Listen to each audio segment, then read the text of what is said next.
Halo guys, assalamualaikum warahmatullahi wabarakatuh. Mudah-mudahan teman-teman dalam kondisi yang sehat ya, bahagia dan tetap semangat ya guys.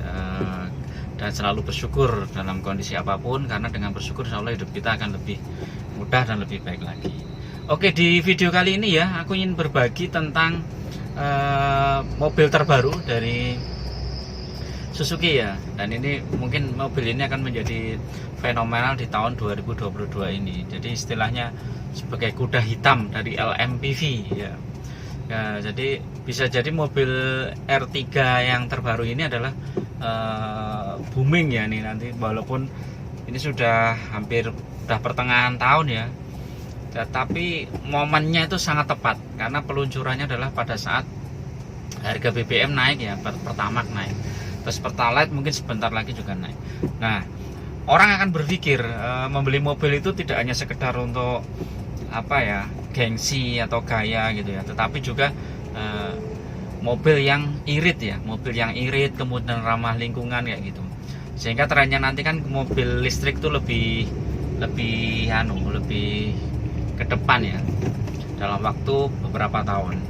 Nah, nanti kita akan bahas ya, ini aku sambil di jalan, R3 hybrid ya yang terbaru itu kira-kira worth it apa enggak.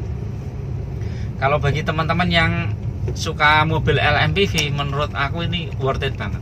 Kenapa?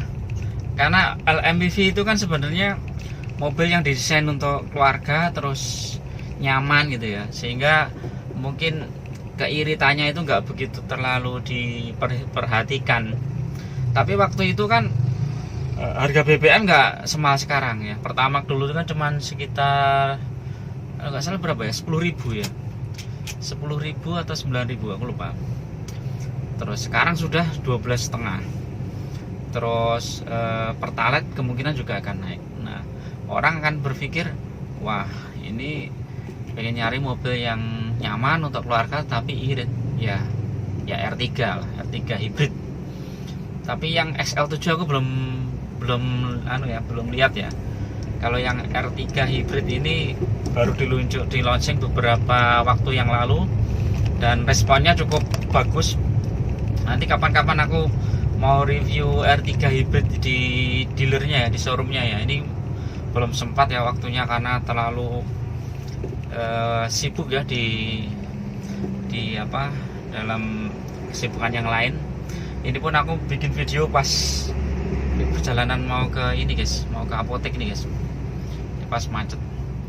Jadi R3 hybrid itu kan kenapa dia lebih hemat itu karena ada salah satu komponennya, yaitu baterai ya, baterai lithium yang ditaruh di jok sebelah kiri sopir itu ya, di bawahnya jok itu. Dan ada komponen juga yang ditaruh di dekat mesinnya itu, yang fungsinya adalah mengefisienkan BBM. Jadi ketika mobil dalam kondisi yang stop and go, maka ini yang bermain, yang dipakai adalah baterainya, baterai lithiumnya. Jadi sehingga mengurangi borosnya BBM.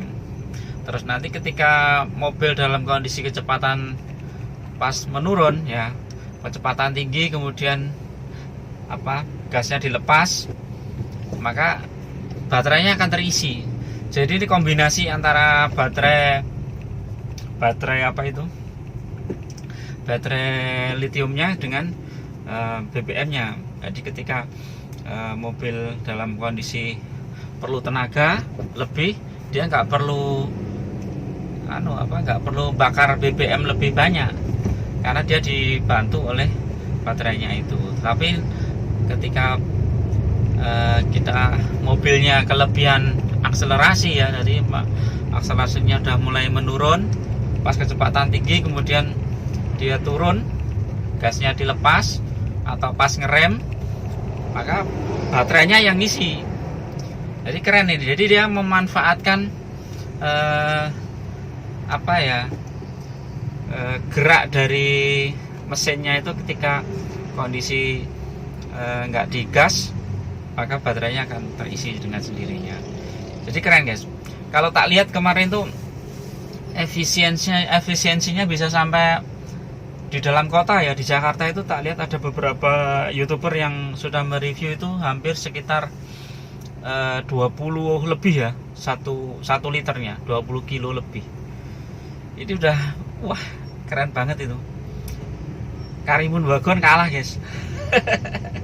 Jadi nanti ya mobil yang dibenci SPBU itu bukan Karimun Wagon R tapi R3 hybrid.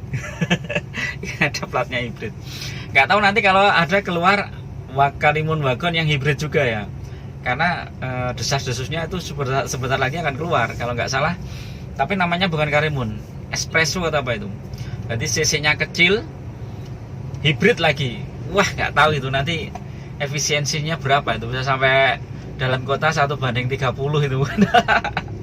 Irit banget itu guys.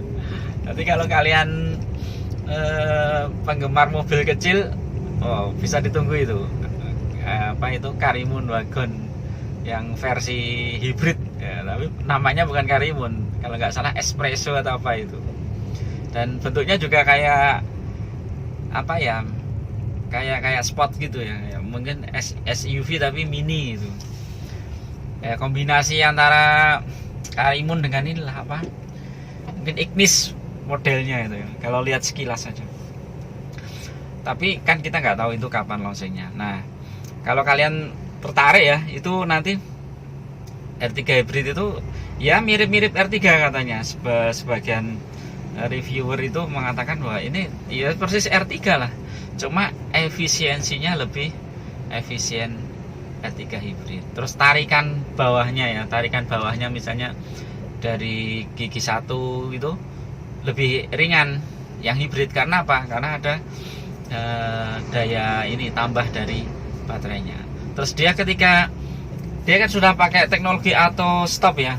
Jadi ketika misalnya berhenti ya beberapa saat, beberapa detik itu mesin mati, otomatis nggak ada pembakaran. Nah, nanti begitu digas lagi mesin hidup. Ini pakai tenaga baterai. Jadi efisiensinya di situ guys.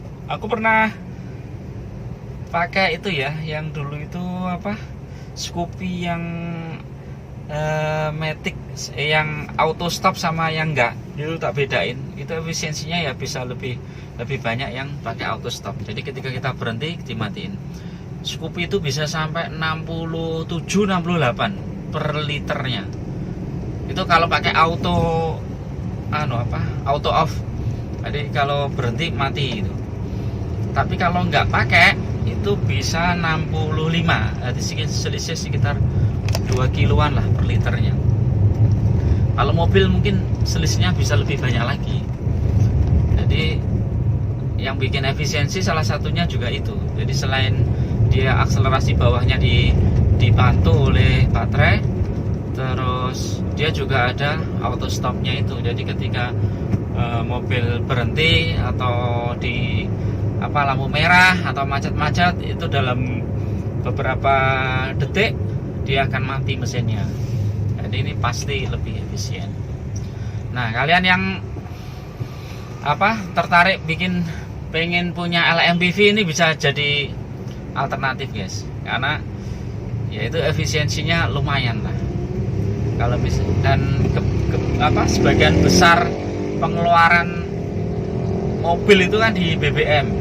Di dalam 1 tahun itu mungkin kalau efisiensinya bisa sampai 20-30% kan lumayan.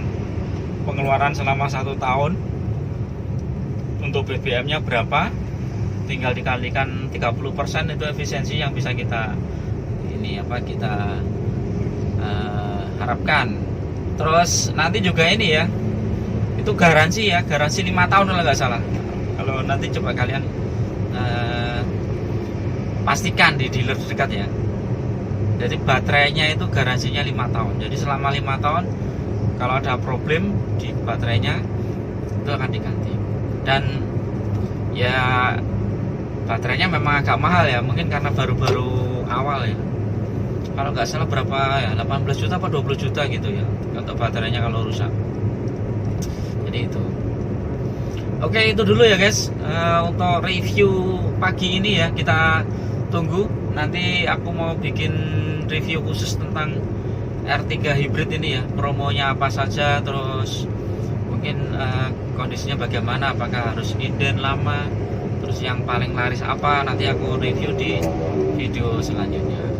Tetap semangat, tetap bahagia, dan salam sehat selalu. Assalamualaikum warahmatullahi wabarakatuh.